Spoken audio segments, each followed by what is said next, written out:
Bonjour à tous. Charlet et moi souhaitons, par le biais de cette vidéo, nous adresser directement à vous, membres de notre association et au-delà, pour vous faire part du souhait d'ADD, dans le droit fil de sa vocation d'être un espace d'expression et d'information citoyenne, d'organiser dans les prochains mois un débat sur un sujet à la fois prospectif, anxiogène et aussi de plus en plus présent dans nos vies quotidiennes. Il s'agit de la transition écologique. En effet, Vincent, nous avons tous entendu parler des variations climatiques et aujourd'hui, les Français majoritairement comprennent l'importance et l'urgence d'y faire face. La cause anthropique n'est plus à démontrer. Nous étions 1 milliard d'individus en 1800, nous sommes aujourd'hui 8,3 milliards, avec des besoins énergétiques sans aucune comparaison avec ceux de 1800. De cette période à nos jours, nous sommes progressivement passés d'une énergie totalement renouvelable, basée sur le vent, l'eau, la traction animale, à une énergie principalement fossile, le charbon, le pétrole, le gaz. Si cette énergie fossile a été un facteur important de croissance, elle est aujourd'hui un facteur de risque. Pour répondre à cet énorme défi, nous sommes appelés à prendre en compte une période de transition qui ne sera pas seulement énergétique, mais également environnementale, économique et sociale. C'est un challenge, national mais aussi individuel. Les nouveaux comportements à acquérir concernent tous les individus de notre planète, et pas seulement les Français. La prise de conscience tardive de certains pays ne saurait constituer une raison pour freiner nos propres efforts. En effet, la Terre, notre navire intersidéral, est une matière vivante qui, depuis sa création, évolue, suivant des cycles de temps alternant les périodes chaudes et froides, entraînant des bouleversements majeurs de la matière qui la compose. Pendant cette très longue période, notre Terre a enfoui, conformément à des lois physiques et chimiques, de nombreux éléments et matières que nous consommons allègrement aujourd'hui. Mais maintenant, nous sommes arrivés au point où le gaz carbonique issu de la combustion des fossiles n'est plus absorbable par les seuls moyens naturels de notre Terre.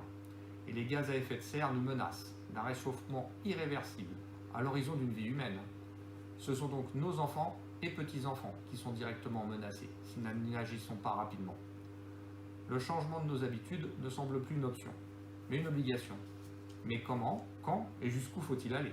En effet, comment l'effort doit-il être partagé entre les individus appelés à réviser leur mode de vie individuel et la puissance publique dans son rôle régalien, sans oublier entre les deux le rôle des collectivités intermédiaires que sont les villes, les départements et les régions. Sur l'opinion des Français quant au partage des rôles et des efforts réalisés, on est un peu éclairé grâce aux enquêtes conduites par l'Agence de l'environnement et de la maîtrise de l'énergie, l'ANDEME. Au chapitre des solutions émises par les sondés, on retrouve le clivage assez classique déjà observé avec la période Covid, entre d'une part les partisans d'un jacobisme directif, planificateur, voire punitif, et d'autre part les tenants de l'individu responsable, qui détermine librement ses propres choix, au risque que ceux-ci pénalisent la collectivité. Quelques chiffres pour illustrer cette dualité entre le dirigisme et l'individualisme. Selon une enquête réalisée en 2022 sur la transition écologique, 78% des Français expriment le souhait de voir la société se transformer, soit une progression de 5 points depuis l'année précédente. Les 40% penchent plutôt pour un changement radical, fût-ce au prix de contraintes. Une chose est sûre, entre la préservation du vivant et la transition de nos habitudes, un juste équilibre est à trouver. Il y a un espace pour la raison entre ceux qui prônent l'austérité généralisée, ou une économie de survie, et les climato-sceptiques qui laissent à la science le soin de trouver des solutions.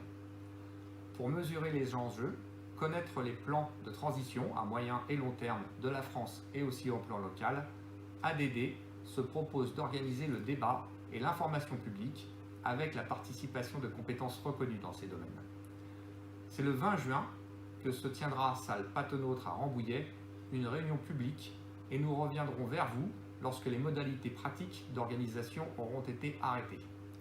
La transition climatique concerne toutes les générations et nous formulons l'ambition et l'espoir de voir s'associer à cette réunion d'information et de débat des jeunes et des familles de générations intermédiaires qui s'ajouteront à nos fidèles habitués. Merci de votre écoute. Et à bientôt.